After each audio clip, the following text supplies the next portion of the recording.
day start, of course, for certain unexpected things happen around because of many things. And we are here today in this apart from this side event as a kind of a milestone.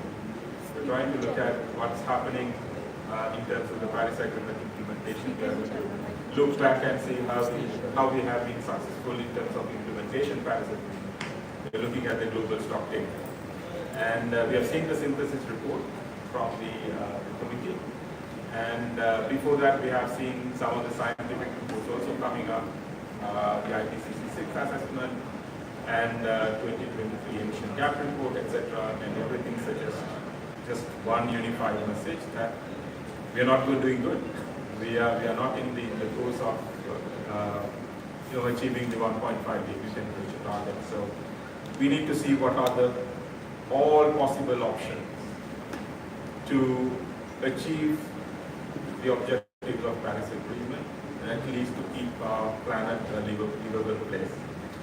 So in this regard, us, the Switch Asia program, in collaboration with the Ministry of Climate Change and Environment Coordination of Pakistan and Sustainable Development Policy Institute, is organizing this event as a dialogue on integrating sustainable consumption and production in Pakistan's national determined contributions.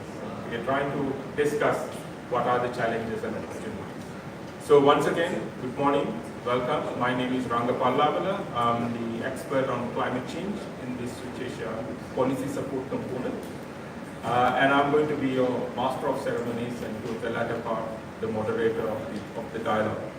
So without delay, to start, formally start, may I invite Dr. Abid Sulevi, the Executive Director of SDPI, who is partnering with EU Switch Asia program to organize this event, to welcome you all and just explain what we are going to do, all the objectives, before we move into the dialogue. Abid, over to you.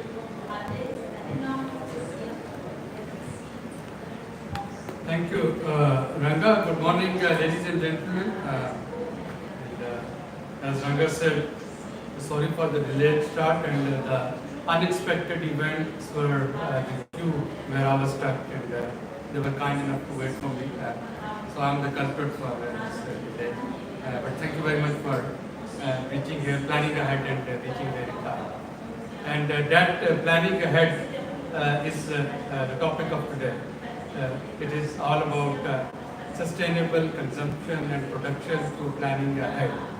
We can see for last many COPs, the whole debate is revolving around financing.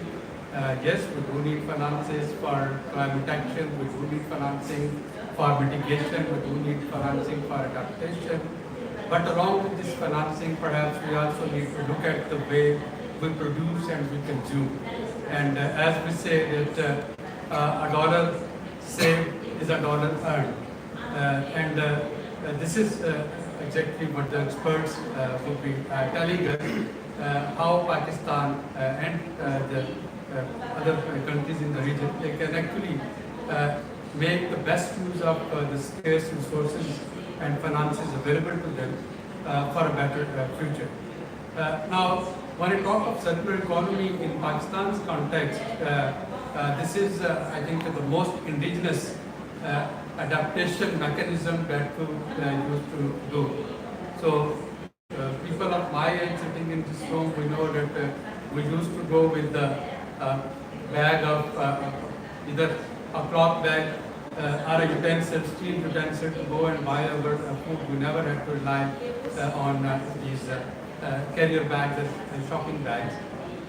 In West, it is a very common joke about us South Asians. They say that if you want to identify a South Asian, go to his or her kitchen, and if you find empty bottles and empty jars full of being recycled and full of various spices, it means that certainly they have their roots in South Asia.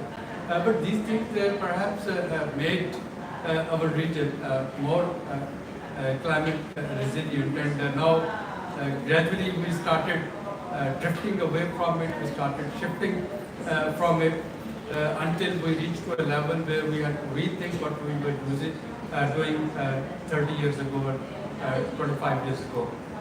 Now, again, from Pakistan context, when I look at sustainable consumption and production, it reminds me of this famous quote that wealth belongs to individual, but resources belong to society.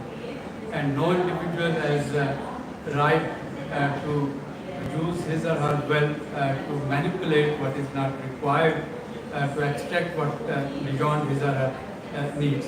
And again, in case of South Asia, which is housed to almost 1/5 of global population, this is the whole topic. It becomes even more important.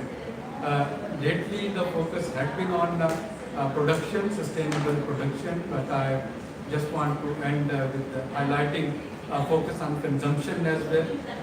It's consumption that also matters. You saw that here in the negotiation stream, one of the sideline agreement that is taking place is reducing the emission from air conditioners by one-third by 2050. And again, this is something that needs to be done with our resources. Yes, we have now resources to have more air conditioners at home. We have resources to produce electricity. And then we keep pumping out the warm air in the atmosphere, and we have to then install more air conditioners, and in order to run those air conditioners, we have to produce more electricity. So this is a vicious cycle, and this is just one of the examples, but of course in agriculture and food system, in all other systems, there is this sheer need of rethinking our ways of production and our ways of consumption. I'll thank Sweet Asia for their collaboration and their cooperation, their support. I know that you have been supporting different governments through your technical assistance, trying to equip them to get better prepared for climate action through SCP, and we look forward to learn from your experiences, what works and what doesn't work. Thank you very much. And my thanks to Ministry of Climate Change and Government of Pakistan for providing us this venue and giving us the opportunity to sit together and brainstorm.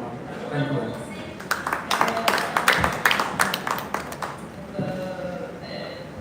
Thank you very much, Abhi.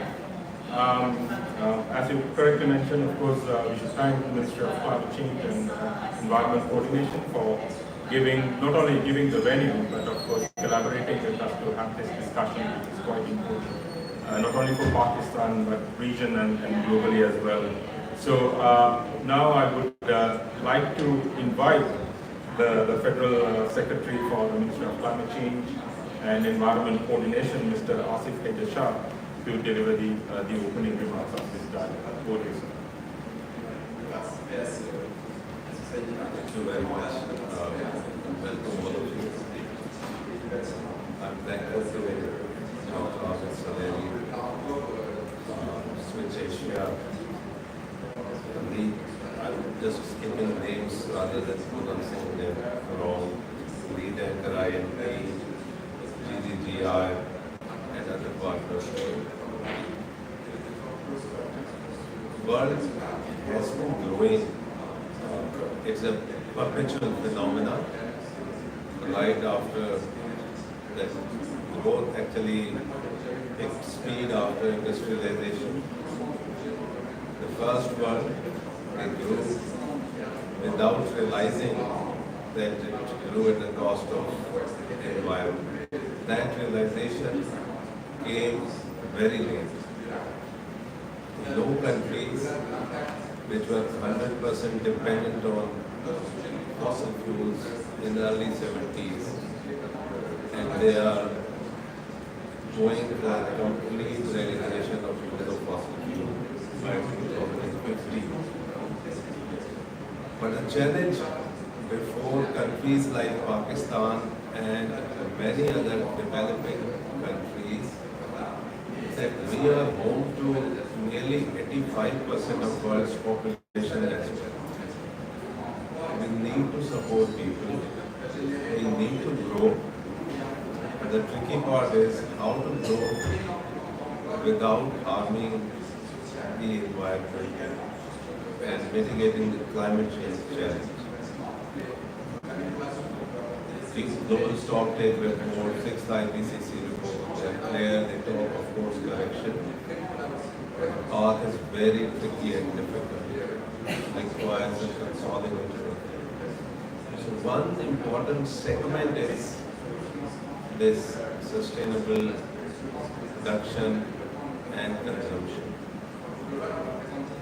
Because a country like Pakistan, we have 250 million people.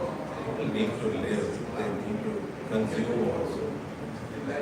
How to use the best possible solutions that we live as well, we live comfortably, but not at the cost of harming the environment. That is the challenge, and that is what I will be looking at and expecting from today's panel. So I hope you enjoy the panel discussion, and when we finish, we all go back educated. And one of the takeaways is that never start a session and never fix it at 9 a.m. because I'm not going to But I value and I thank today's panelists, especially Switch Asia. We just had a brief discussion with them before this panel, and we look forward to working with them in the future also. Thank you.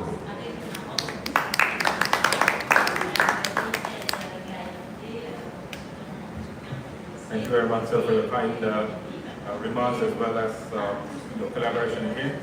Ladies and gentlemen, let me explain how it happens. How this discussion going on. It's not going to be a kind of a usual panel discussion. It's going to be a kind of a dialogue.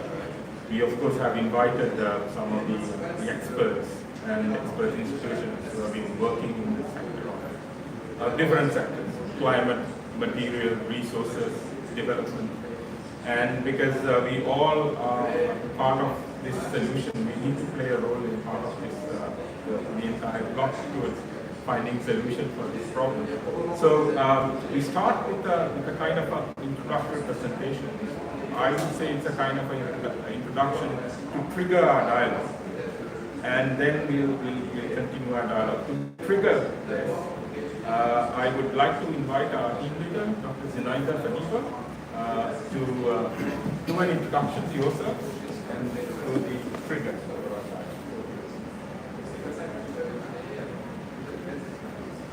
Introduction to myself, I'm Zinaida. I'm team leader of EU Switch Asia program. I guess it suffices. And Mr. Secretary, you seems like contradicting yourself. You are saying that it's wrong to start at 9, but nevertheless we had wonderful inside conversations which are probably even more valuable than official participants. So the lesson will become earlier and engage with people, with good people. Yeah. So thank you very much for being with us. Thank you those who are with us for being early and awake and dedicated. So after you will be rewarded with some coffee and tea on the back. Thanks again to the Pakistan pavilion hosts. It's very considerate. And what I will do, I will go rather quickly through the things which are fundamental, but it would be rather superficial, just to give us a bit of a common language, because we are aware that most of the people who are coming to COP are not the people who are coming to from the perspective of resource discussion and resource efficiency. So let us give us a little bit of a take from the resource efficiency perspective. Again, it's only ABCs, and try to connect it to the climate priorities and climate discussions. But of course, colleagues which are in the room will help us to really jazz it to the practical extent. So let us start this quick introduction for what is Switch Asia all about. It is a program, it's a technical assistance program of the European Union, which is one of the longest running. It's since 2007. The program has been investing in the grant component of it and policy support components more than 300 million since the beginning of each operation. And the main objective is to support transition of the region to low carbon, resource efficient and circular economy, while focusing on the supply chains, particularly those supply chains which are polluting, most polluting, for example, such as food supply chains, textile, leather, plastics, tourism, construction, and more. And currently, our coverage is 42 countries in the Asia, Pacific, and some of the Middle Eastern countries. As I mentioned, we have two components, which is a policy support component. Ranga and I and some experts in the room represent this. So we are acting on the request of the governments to assist the governments with SCP, sustainable consumption and production, circular economy, green economy related policies. But there is another component, which is called the grant, where funds are given to the SMEs and consumer organizations to pilot sustainable consumption and production actions on the ground. Currently, there are 33 grants are in operation in the region. Now, that's quickly about program. Now, the reason why we would want to bring the discussion of resource and resource efficiency to the conversation is because emission caused by material production, primary material as well as this material processing within the sector is dramatically growing.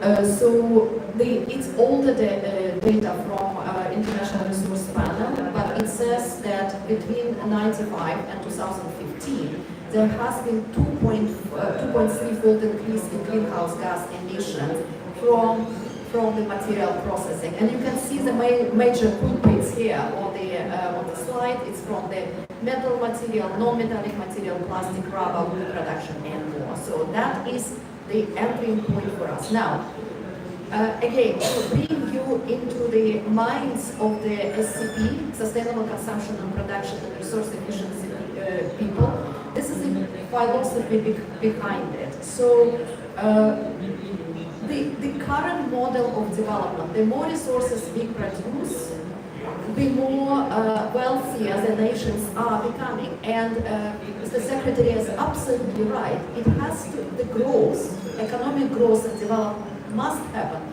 because large proportion of the population in the world is still working on a very meager substance consumption, and therefore it's suboptimal. So consumption and resource use need to somehow not necessarily increase, but being done more efficiently to the greater benefit. So in other words, the ultimate challenge is, while we are continuing consuming resources, we are decoupling resources from growing of wealth. It's well-being decoupling, it's called. We are doing resource decoupling of resources from economic activity, and we are decoupling impact from the negative impact from resource use from the economic activity, which is called economic decoupling. And all of this is, of course, has been around for a while. So we were speaking first for the 25 plus years about sustainable consumption and production across the whole supply chain. Then the whole discourse of green economy, growth, green industry came and still remained with us. And finally now, for the last few years, we are talking about circular economy. These concepts have a core within them. It is essentially going out of the linear model of consumption and production, but they are somewhat different, and we can discuss how different they are, but it's not the point of the conversation today. We are dealing with all of this concept now. Thanks again to the very, very interesting work and profound work of International Resource Panel, we now have a very good argument why material efficiency matter for climate mitigation. So why material efficiency is material for climate, right? So two examples. This one is showing, it's a projection, it's a modeling for the car industry, which shows the life cycle emission from cars with and without material efficiency strategies in 2050. In the left scheme there, in G7 countries, wealthier, economically more advanced countries, and less economically advanced countries, in this case India and China, are shown. And it shows that life cycle emissions can be 40% less through material efficiency strategy than without material efficiency strategies in G20 country. And it can be 35% along the whole life cycle of cars. Emissions can be reduced through material efficiency strategies in China and India. Quite convincing. Now, similar data, projection data do exist for homes, which is a construction, and we will speak about this during the next session. Material efficiency also matters, so we could see that 35% reduction potential along the life cycle, 35% emissions can be reduced additionally through material efficiency in the housing and construction sector. That is for G7, and for China and India it's 60% more, so it's quite impressive. Now, again, we know the construction and building is very important for Pakistan and generally for anybody. And what we are saying here that low carbon design can be can reduce emissions from cement and concrete projects by up to 40%. And you can see some of the figures here. So we can eliminate 16% of the greenhouse gas emissions through manufacturing process decarbonization. That's through the process. Now, more could be then eliminated 6% and 18% respectively through the low carbon cement and concrete products, as well as optimizing the volume of materials. Well, interesting fact, so if in the house construction you do more columns, concrete columns, you would need less cement actually to form the floor. So logically thinking, but nevertheless huge gains can be done there. Now, a couple of more quick examples from other sectors. We know that for Pakistan textile is important. Through superficial carbon yarn and fabric dyeing, we can make a huge reduction of water and energy. In fact, the technology which is shown here is waterless dyeing of textile, which leads to zero waste, zero use of water, much more efficient use of dyes, process chemicals and zero wastewater, and of course more energy efficient. So it is dye-core technology company, and this is actually done in the production scale already. This example is from the clean dye company in Vietnam. Now, let me skip some more examples and come to the point which we are trying to make now today. There are projections about huge potential from the material of reduction of greenhouse gas emissions through material efficiency, massive ones in different sectors. There are examples which are brought to scale, but it's not sufficient. So what do we do together? So we really need to do the market transformation. Financing for climate and for some other actions are great, fantastic, needed, but the capital market will bring and invest in all of these technologies and practices through market transformation. So we need widespread market-based application and use of low-carbon circular products, services, technologies, and systems. It is a strategy to scale up those innovations and practices which are already there, but too few, still too few, and this is really for climate actions, so that we can get at the same time more benefit in terms of material reduction, pollution prevention, health, etc., etc. Now, final important, two more final points.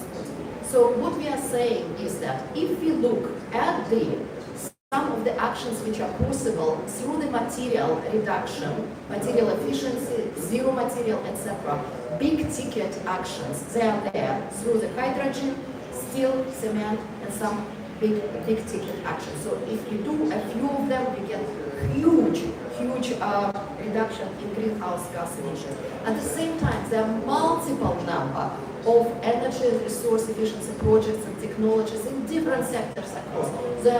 It's a small individual maybe reduction, but if you do it massively, you get a really very large one. So this is add on to the climate potential which we are saying could be achieved by working with material efficiency and through sustainable consumption and production. This area, clean energy, clean transport, and currently food system, is a typical NDC, typical because it's of course growing now, NDC focus. But what we are suggesting, and that is what other colleagues will be speaking about, is really bring the whole bundle of those actions under the NDC as one of the one of the instruments which is helping countries to align their actions to climate benefit. What do we do for that? Several things need to be done. We need at the policy level end indiscriminate disposal. Just close the back door. So things are becoming, companies are more stimulated to become circular. We need to nurture entrepreneurship. So the companies need to become more entrepreneurial, and they need to be, in a sense, de-risk. Their policy for de-risking their experimentations need to be there.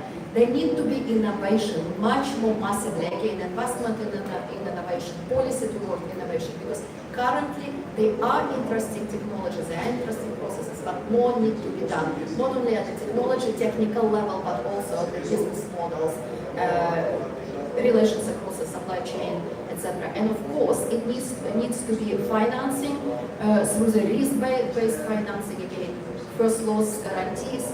It needs to be demand aggregation, so big orders to the innovative products and services. So from the side of the government, which is green public procurement, but also from the side of the companies at the top of the supply chains. So all of this needs to be done in order for us to transform market. Otherwise, it would be very, very difficult for us to really achieve the benefits which we want. The final point here is that when we deal with resource efficiency, waste minimization, we are increasing benefits. It's actually, it pays in principle. Profitability is there, incomes are there, market access to some of the more strict market, think CBAM, European regulation, and cement and steel is the first target for that. So that is on the side of increase. But at the same time, it does decrease vulnerability, simply because we are diminishing productivity losses. We are keeping public health up, and we are also addressing infrastructure needs. We are working with better infrastructure. So, to conclude, SCP in circular economy de-risk the economy and society from the impact and the risk of the unsustainable use of natural resources to generate and leads to generation of social and economic benefits. Let me finish here. So to give us a little bit of a ABC from a SCP, sustainable consumption and production and circular economy perspective, and Ramka continue this conversation in a more interactive way. Thank you very much. Okay.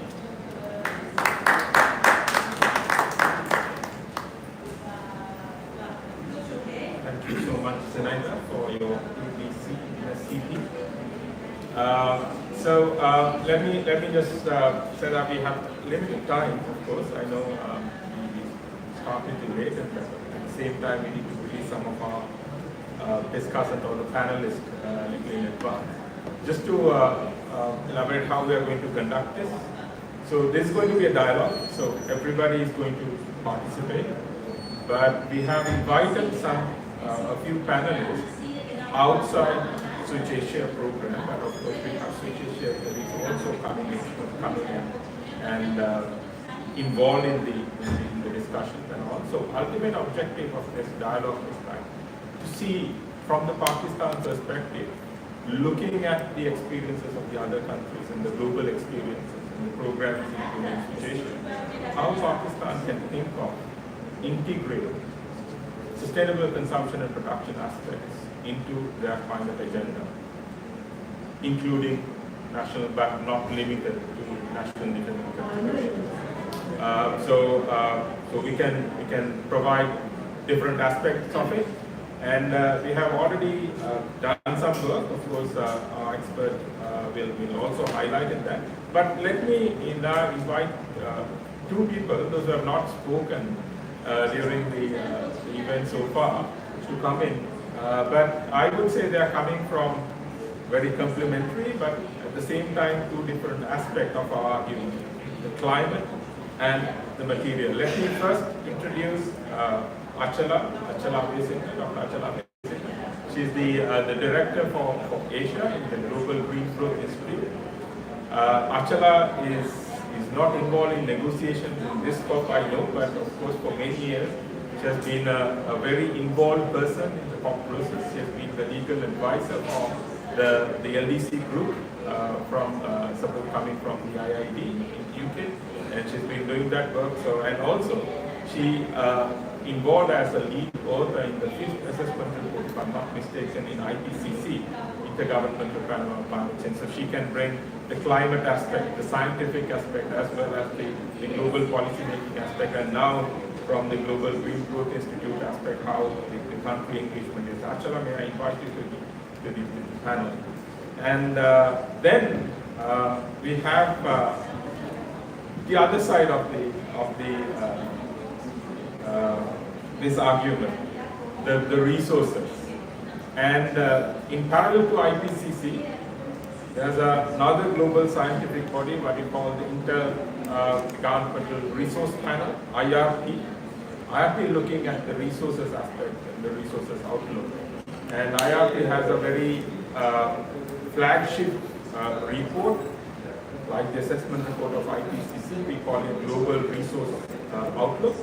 So we have the lead author of the Global Resource Outlook for 2024, Hans Gunsti. I'm sorry if I pronounce your name badly. I'm so sorry about it.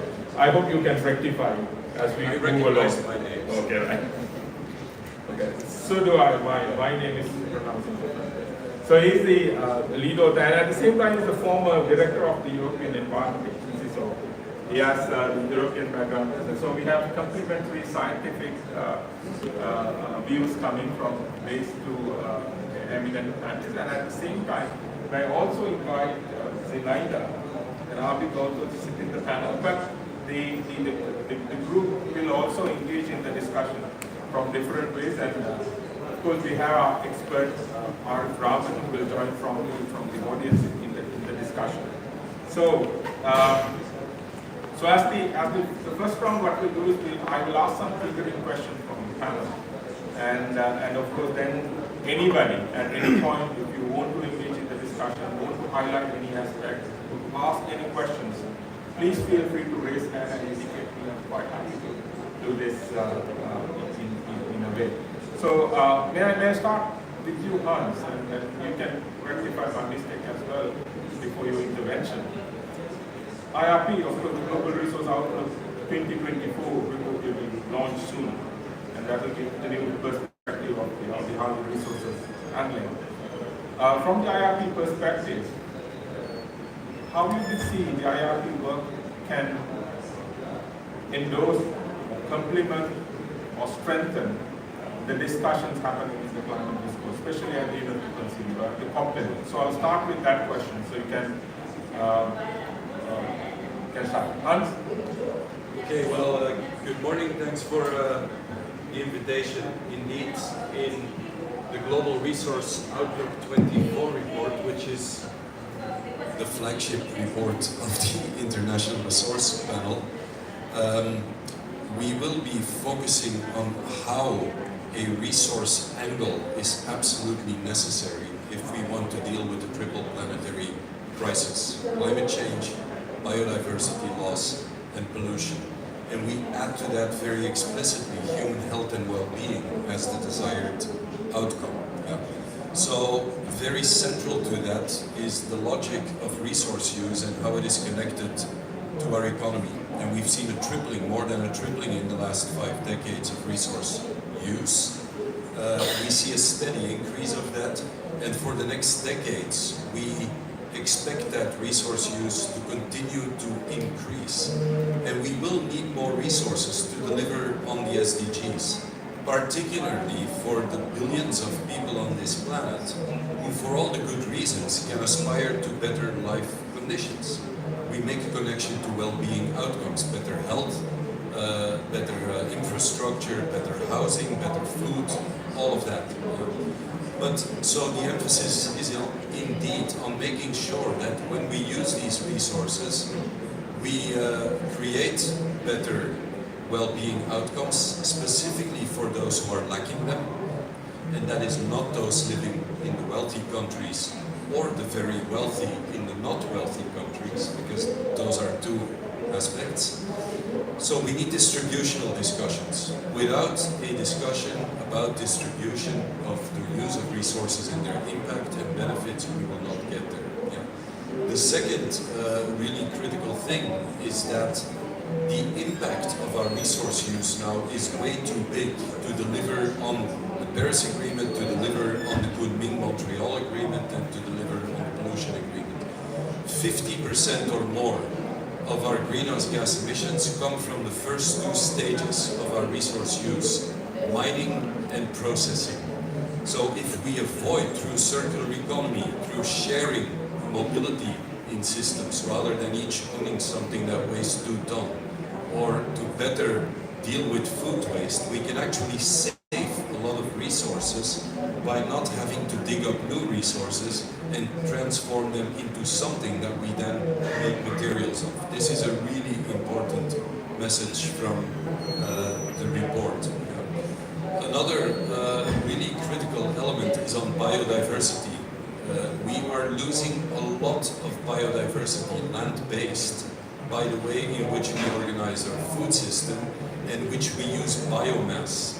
Biomass in a variety of ways. So we will need to focus on much more intelligent biomass use and on a much more sustainable food system. And that is in the interest especially of the least developed countries and those in the lower middle income countries.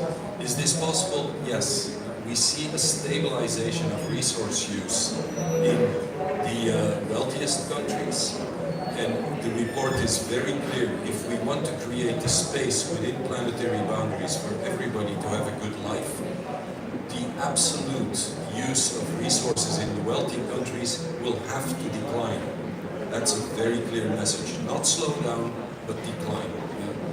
The biggest increase we've seen in the in the higher middle income countries. They have created and lifted a lot of people out of poverty, but they've often done it with very inefficient methods of production and consumption. And that's where the focus should be on technology that improves that efficiency paradigm and on more sustainable consumption systems. For all the rest of us on this planet, it is fair to say that we will have to use resources to produce better well-being outcomes. And the way to do that is not by tweaking in the margins, we are well beyond that point. The way is to think systems. The mobility system, the food system, the built environment system, and the energy system. And I think a country like Pakistan and the region that you're working in has a lot of challenges there, but also immense opportunities when it comes to sustainable mobility systems. You are still building your infrastructure and housing in the region. It can be done in a very different way. You are still building a lot of the sort of innovative food system approaches and engaging with scientists. I mean, a lot of improvement is possible. So thinking systemically, I think, is the way forward. And I'll end with one example. If we want a sustainable mobility system, 3 billion electric cars on this planet by the end of the century is not the solution. We simply don't have the resources to do that. The question is what role will an electric vehicle play in a sustainable mobility system? And if we can move in that direction, I think we can make major steps forward. So that's a bit, in a nutshell, some of the key messages of the GRO, the Global Resource Outlook, and how that relates to the discussion in the introduction that was given before. Thank you so much, Hans, to giving that the valuable inputs. Yes, of course, it looks there's a huge climate benefit that we can achieve through sustainable consumption and production. Ashula, may I turn to you? And GGGI, we know that, of course, engaging with the member countries, supporting them in climate action, in green growth, etc.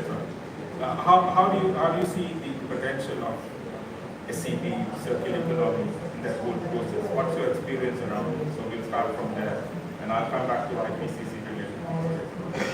Okay, thank you, Ranga. Yes, good morning, everyone. It's very nice to be here. Thank you to the Pakistan government. Thank you to Switch Asia for inviting me to speak at this event today. Actually, we do have a very good program in Cambodia funded by Switch Asia, where we actually look at the whole government sector in Cambodia and government sector related to energy efficiency. So we've done 200 audits of government factories, and based on the audit, the factories have now agreed, the companies have agreed to put solar panels on their rooftops. So one example of how Switch Asia is working really well.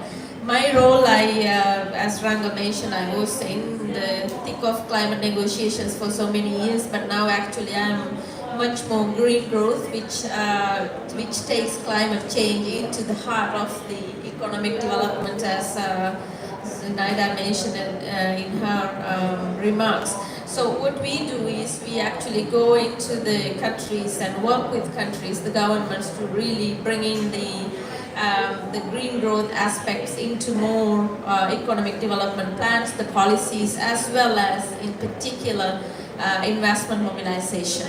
And Pakistan is the 41st member of GGGI, and we are developing the program there now, and I'm very pleased to see that they already do have an SCP plan in the country. And bringing this whole SCP discussion into nationally determined contribution discussion is one thing that we are also trying to do now.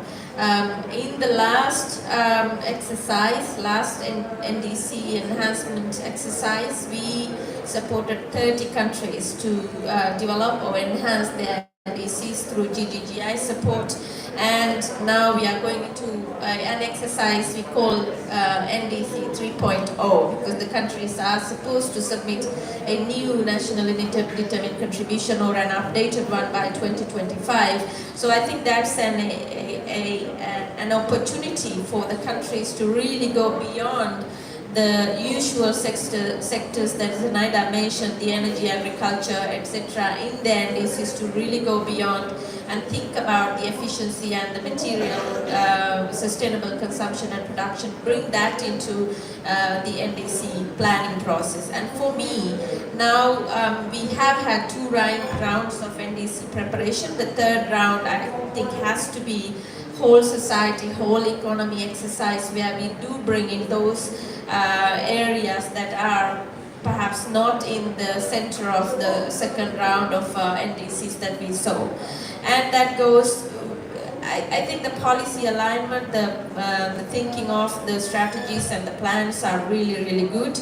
But we also have to, at the same time, really think about how do we bring in the finance discussion at scale, and also link it to the job creation and SME support, etc., because that, I think, is going to open minds and hearts of governments quite a lot when you link the discussion, the policy discussion, into the economic development, job creation, SME support.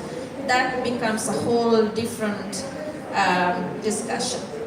So the SCP, I've looked at NDCs in preparation of this discussion. I want to say that SCP, as Zinaida also mentioned, doesn't really feature to the extent that they should feature in the last round of NDC. So I think this is an opportunity for us to think about SCPs in that whole economic development plan of NDCs. I also want to say that I live in Korea. The head office of GGGI and my office, the Asia Regional Office, is also in Korea. And there is a very strong, heightened discussion now around the plastic treaty negotiations, because the Korea is going to host the next big conference in there, and therefore we are looking into how do we bring in this whole circular economy discussion into that treaty negotiations, but also very much in practical sense to implementation at country level. And in that sense, we do have a program now looking at circular economy approaches, SCP plans and approaches in whole ASEAN, so covering all 10 ASEAN countries. Funding comes from Korea ASEAN Cooperation Fund, and the SCP will feature heavily in that discussion. We are also going into more kind of practical level of discussions in relation to, for example, biodegradable plastics or sustainable transport. I fully agree with Hans when he says that, perhaps, having that many millions of electric cars may not be the solution, but we are looking into public transport, linking to electric mobility.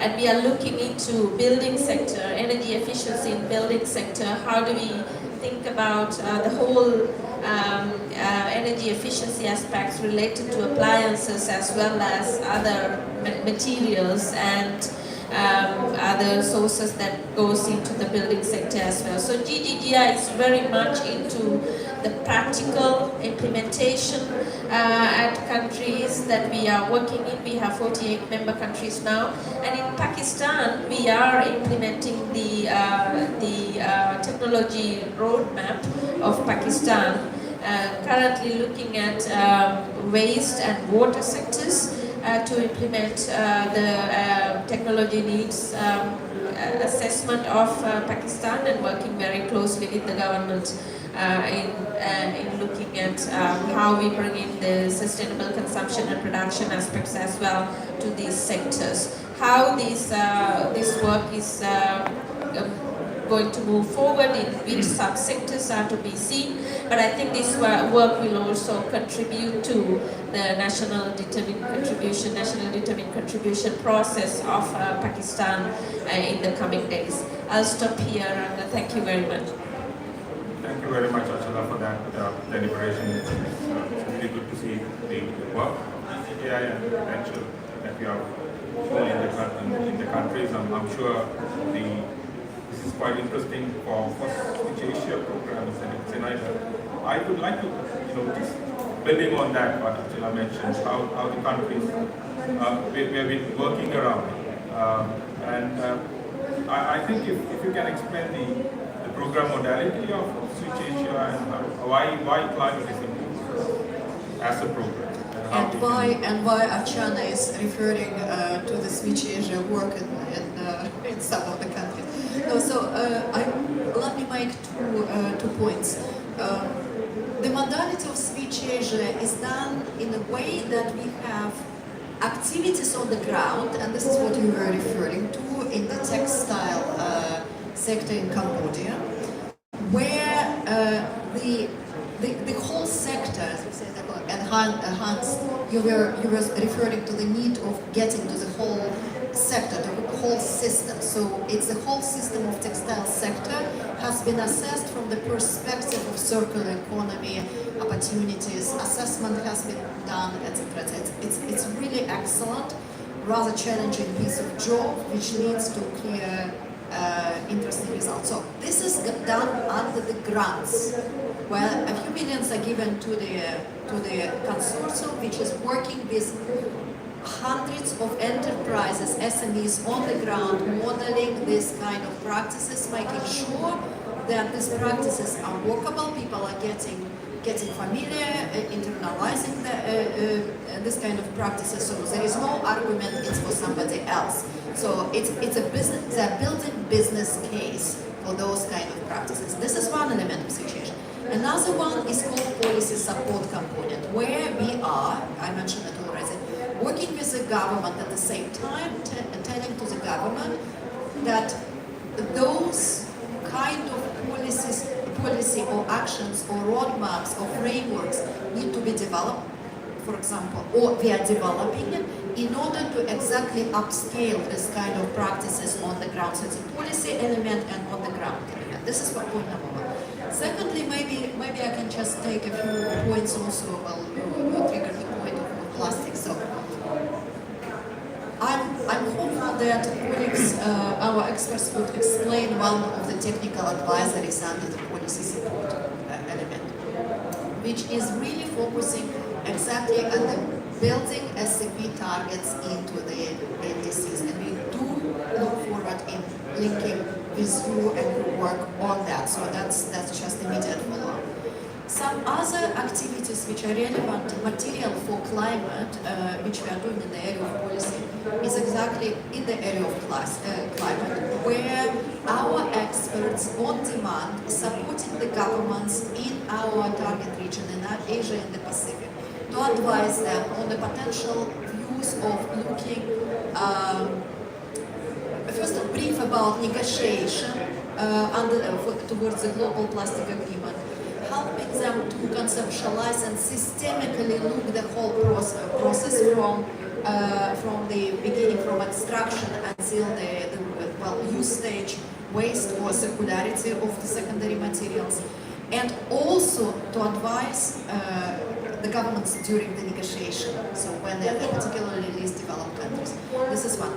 The second interesting example is work on green public procurement. Because, and this is where we are trying to bring the climate element and resource efficiency element there. Because public procurement is a very strong instrument in market transformation. If you put, if you signal, for example, to the producers that in 2 years' time, in 1 year's time, in 3 years' time, those are kind of materials, technologies, processes which you are going to purchase and nothing more. You are creating enormous market pool and, again, investment from the capital market into this rather than through the public market. So we work with 5 countries, particularly with Asia, Southeast Asia, on this kind of process. Another one that we quickly mentioned maybe, and probably if you feel that, yeah, GDP, it was about GDP. And another one is we do work on the request of the ASEAN CSR network, which is a business SME network, to provide their members with understanding of what circular economy is and means. And so those are kind of building from the ground, not policy, but institutional development of the powerful networks in some regions. So just a handful of examples where work on resources, circularity, and climate natural health is happening, and we are happy to connect. Thanks. I know, Achal, you need to go for the next event, so probably I'll release you after directing another one question to you. Now what you mentioned is about the NDC as a very good policy instrument to integrate SCP and other national practices on the agenda. And you have been engaging in this. Now, I'm asking you a question from the country perspective. If a country wants to consider something in their national data contribution, there must be some sort of a prerequisite. So prefer to have kind of a characteristic. Do you have anything to add in that line? Do you think that there are special things that the country is looking to before they consider something within their MOCC targets, so that Pakistan can also consider that line? Well, I can frame my answer in different ways, but I think I'm going to talk about something that we are repeatedly hearing from countries. related to NDCs is the project pipeline. Right? What we are hearing is, I don't want another document that's going to sit in my shelf.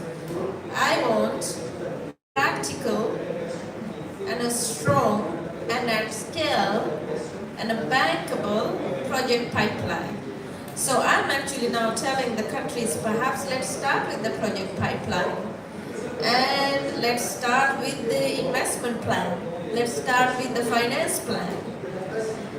That actually, I mentioned before as well, when you link these documents, these policy documents into your economy and the economy at scale, it becomes a whole different story.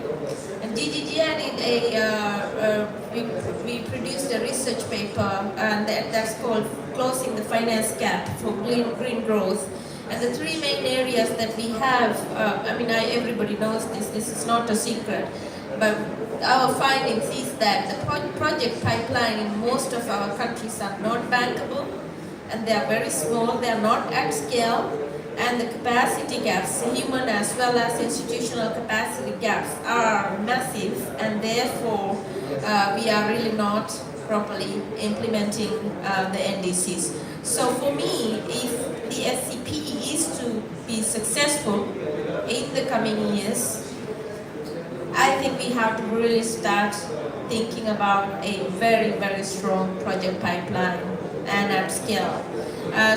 This is my main message, and we have started to do this. We have changed our 2025 target, GGGI's investment mobilization target to $14 billion by 2025. We've already mobilized $8 billion, both through infrastructure finance as well as sustainable finance. So that's what we are going to looking at in terms of supporting countries in preparation of their next round of NDCs.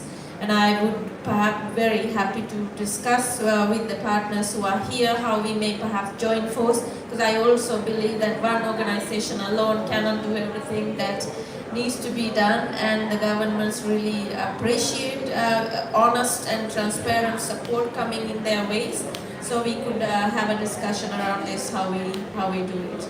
The rest, in terms of making it a whole society, the consultations, having a focal ministry, having key data, all that I think our governments do know. And what their support they need is on the project pipeline. Thank you. Thank you very much, Achala, for that elaboration. I'll be back to you because I know SDPI is providing a lot of overall policy advisory support guidance to the government of Pakistan, including climate change. And from your perspective, if I ask how Pakistan would like to look at SCP, circular economy, and the whole NDC process, and of course learning from the previous experiences of the NDC development and enhancement, what's your advice from where we should start and what we need to focus on? Yes, thank you. I would say that there's a lot of work that's being done on sustainable consumption production without labeling it as SCP. For example, if you look at Pakistan's commitments towards SDG 12, the Goal 12, Sustainable Consumption and Development Patterns, so there are already work being done on it. I can quote here the Precision Agriculture, the Agriculture Transformation Plan. So the whole agriculture and food system is being remodeled following SCP, so that through this digitalization of agriculture, only the optimum dose of fertilizer and pesticides and irrigation can be applied. Likewise, this development in mass transit system in Lahore, Karachi, Islamabad, Multan, Peshawar, and other big cities of Pakistan, where rightly mentioned that increasing the number of cars or increasing the road length would not resolve the issue. We need to actually think of some sustainable mobility models. Similarly, there are other areas in which SCP is being implemented, but yes, there is always room for improvement, and I think that in the run-up to 2025, for the next global stock taking, this is the time when we should come up with new targets in mind.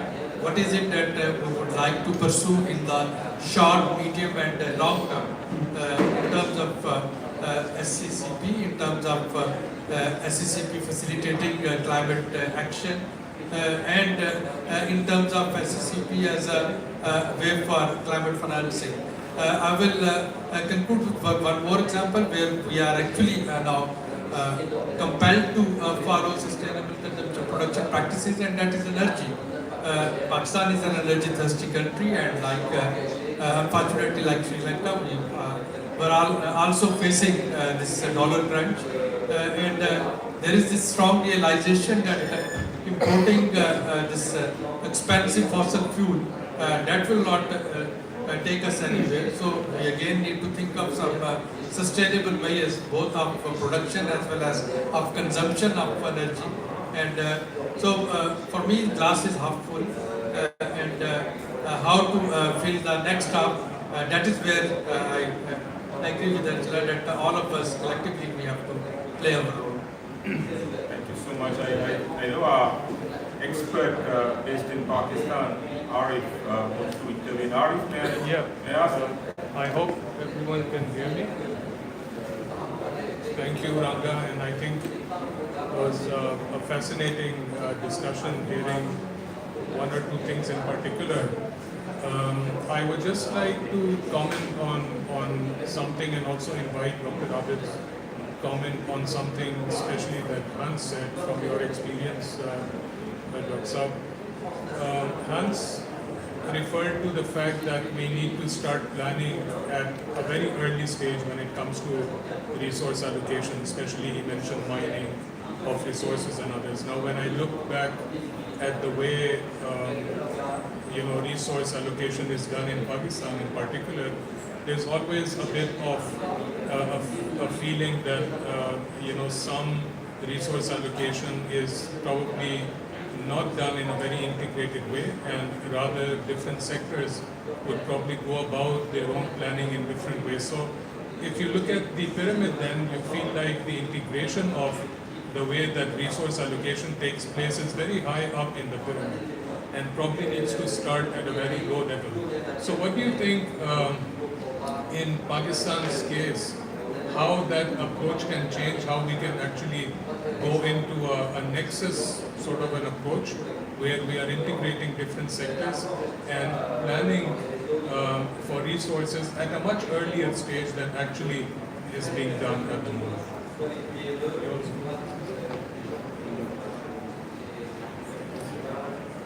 Actually, before I give answer to this, I'm quite tempted to bring Rafi Alam. He is one of the leading climate legislators.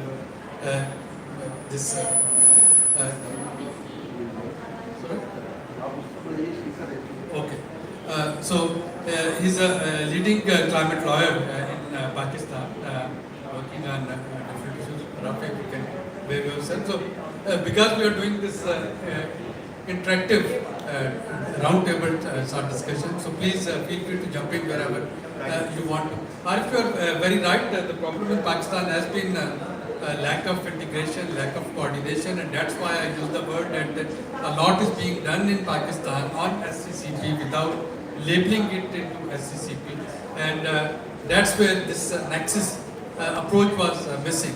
But then there are those turning moments for nation, and I think for me, July 2023 was a turning moment when we were at the abyss of default, and now taking off from July 2023, if you look at some of the policies and some of the procedures, some of the practices to do this course correction, I can very clearly see that the path is clear to policymakers, to governments, that we need to actually follow this circular nexus approach for circular economy in order to remain not only climate resilient and climate prepared, but also financially viable economy.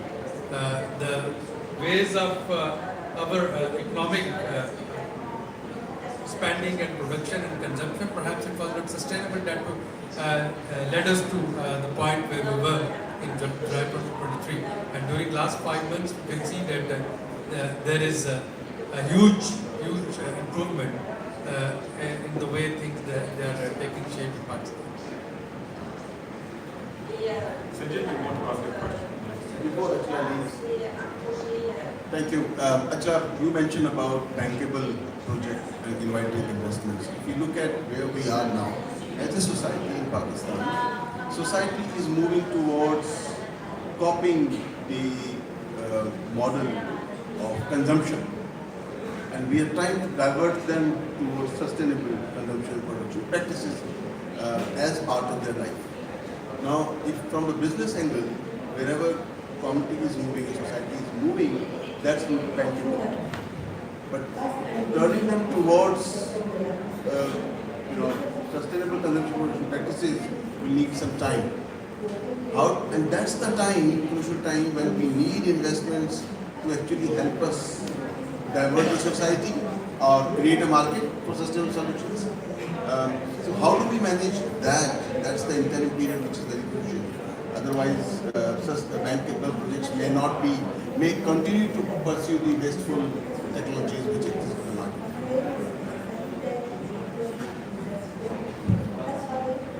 Thank you, Sanjay. You are right.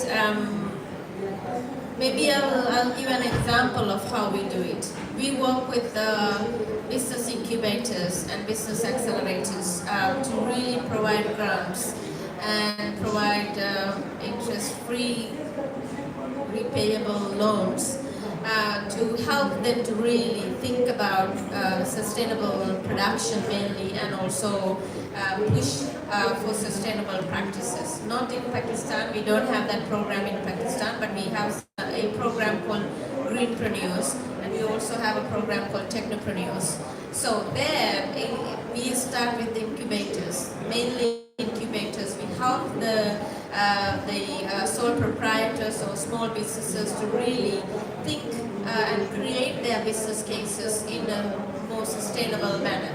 So that way we are, of course, maybe not turning a society that's already is practicing certain ways into a different direction, but we are actually creating a new wave of businesses and new thinkers to think about sustainability in a different way.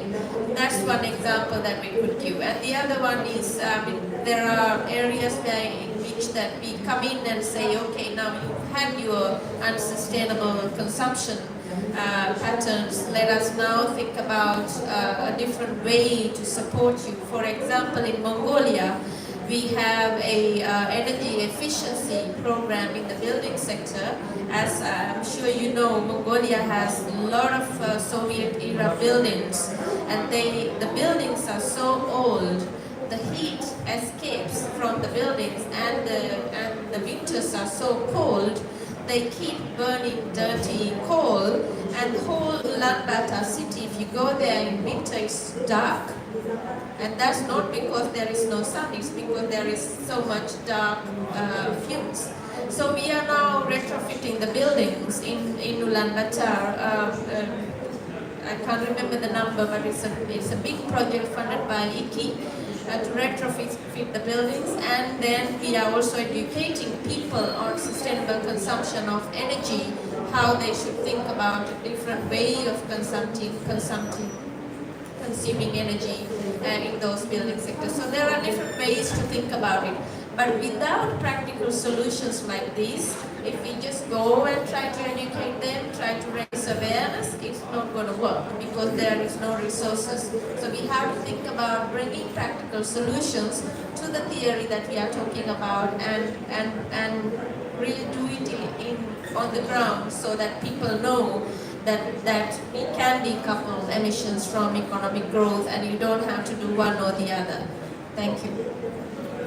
Thank you so much. Lance, you want to Yes, Ivan, I think the issue of the financial system is absolutely critical. If we don't get the investors on board, we will fail. But I think the global economy is about $105 trillion per year. Okay, this is massive. So if we're going to find sustainable solutions only by additional small amounts of capital, we will fail. It is about shifting investments that are already there in a sustainable direction. Otherwise, we will fail. And what we have not done until now is to hold the financial system accountable for sustainability outcomes of their investments. We have requested in 30 years close to nothing from the financial system. So having them on board and holding them accountable for what they are financing and why they need to be part of this transition is absolutely critical. The other point that I wanted to make is that we tend to focus on all the new stuff and the good stuff, the green stuff that we are doing. And that's of course intellectually pleasing, for a policymaker it's pleasing, for an investor it's pleasing, but we don't pay enough attention on what we should be phasing out. And it's been rather central in this COP, but it's central in terms of subsidies, it's central in terms of tax systems, it's central in terms of spatial planning. If we don't shy away from negative investments, the green investments will not balance them out. So attention for what we should be phasing out is absolutely critical.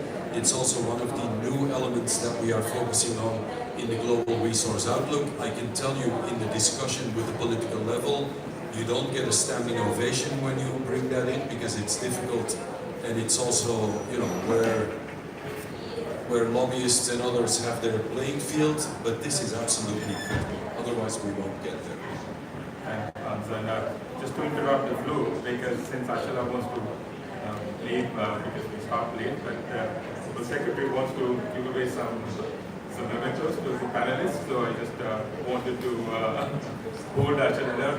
Sir, may I just ask so thank you very much for the gesture from the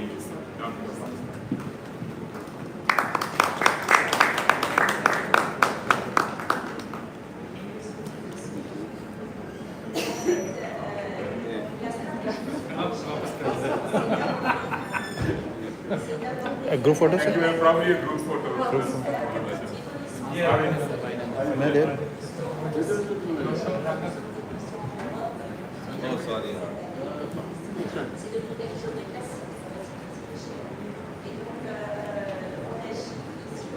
Sir, can you please?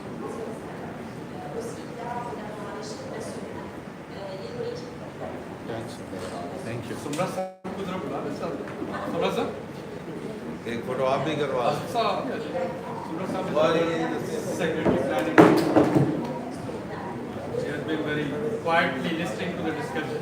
He is the Federal Secretary planning. आप आ जाए